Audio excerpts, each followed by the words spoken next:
নমস্কাৰ বন্ধু বান্ধৱীসকল, আপোনালোকক আজিৰ ভিডিঅ'লৈ স্বাগতম জনাইছোঁ। আজিৰ ভিডিঅ'ত আমি আগবঢ়াব লৈছোঁ জুন মাহৰ বাবে মীন ৰাশিৰ মাহেকীয়া ৰাশিফল। মীন ৰাশিৰ জাতক জাতিকাসকলৰ কেৰিয়াৰ দৃষ্টিকোণৰ পৰা এই মাহটো ভাল হোৱাৰ সম্ভাৱনা আছে। দেৱগুৰু বৃহস্পতি, সূৰ্য, বুধ আৰু শুক্ৰৰ সৈতে তৃতীয় স্থানত থাকিব আৰু ৩ তাৰিখৰ পৰা ইয়াৰ উদয় পৰ্যায়লৈ আহিব, যাৰ বাবে আপুনি নিজৰ দক্ষতা বৃদ্ধিত মনোনিৱেশ কৰিব। সহকৰ্মীসকলৰ ওপৰতো কিছু আপুনি নিৰ্ভৰশীল হ'ব। সহকৰ্মীসকলৰ আপোনাৰ লগত সহযোগিতামূলক মনোভাৱ থাকিব আৰু আপোনাক সহায় কৰিব।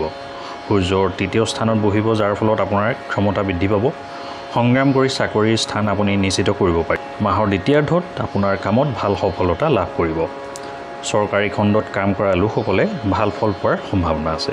যদি আপুনি কিবা ব্যৱসায় কৰে তেন্তে সপ্তম ঘৰত কেতুৰ উপস্থিতিৰ বাবে আপুনি হয়তো অনাকাংক্ষিত ফল পোৱাত হতাশাৰ সন্মুখীন হ'বলগীয়া হ'ব পাৰে, কিন্তু ধৈৰ্য হেৰুৱাব নালাগে, কাৰণ ৩ জুনৰ পৰা বৃহস্পতি উত্থান পৰ্যায়ত আহিব, যাৰ বাবে আপোনাৰ ব্যৱসায়ৰ গতি ক্ৰমান্বয়ে বৃদ্ধি পাবলৈ আৰম্ভ হ'ব।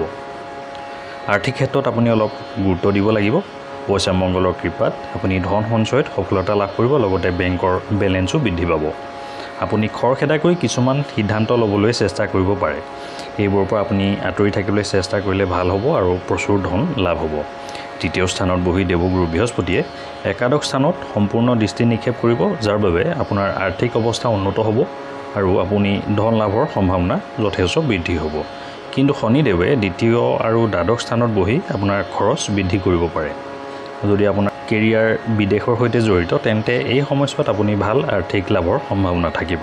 আপোনাৰ ব্যৱসায়ো যথেষ্টখিনি লাভ দিব পাৰিব, আৰু যদি আপুনি বহুজাতিক কোম্পানীত কাম কৰে তেন্তে ইয়াৰ পৰাও ভাল আৰ্থিক সুবিধা লাভ কৰিব পাৰিব।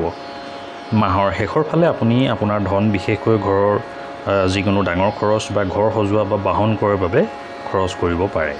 স্বাস্থ্যৰ দৃষ্টিকোণৰ পৰা এই মাহটো মধ্যমীয়া হোৱাৰ সম্ভাৱনা আছে।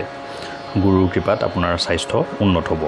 ৰাহু, শনি আৰু আনফালে মংগল গ্ৰহে আপোনাৰ ৰাশিত বিশেষভাৱে প্ৰভাৱ পেলাব, সেয়ে এই মাহটোত আপুনি মানসিক চাপৰ সন্মুখীন হ'বলগীয়া হ'ব পাৰে। আপোনাৰ চকু বা দাঁতৰ সৈতে জড়িত কিছু সমস্যাৰ সৃষ্টি হ'ব পাৰে। প্ৰেমৰ ক্ষেত্ৰত মাহটো অনুকূল হোৱাৰ সম্ভাৱনা আছে। যদি আপুনি ইতিমধ্যে সম্পৰ্কত আছে তেন্তে বন্ধু বান্ধৱীৰ সহায়ত আপুনি আপোনাৰ প্ৰেম জীৱনক আৰু অধিক সুন্দৰ কৰি তুলিব পাৰিব।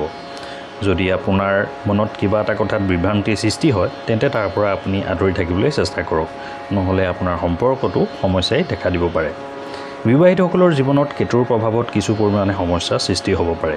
ইজনে সিজনক বুজি পোৱাত সমস্যা হ'ব পাৰে, যাৰ বাবে বিবাহিত জীৱন বিঘ্নিত হ'ব পাৰে। অৱশ্যে দেৱগুৰু বৃহস্পতিয়ে আপোনাক এই ক্ষেত্ৰত যথেষ্টখিনি সহায় কৰিব।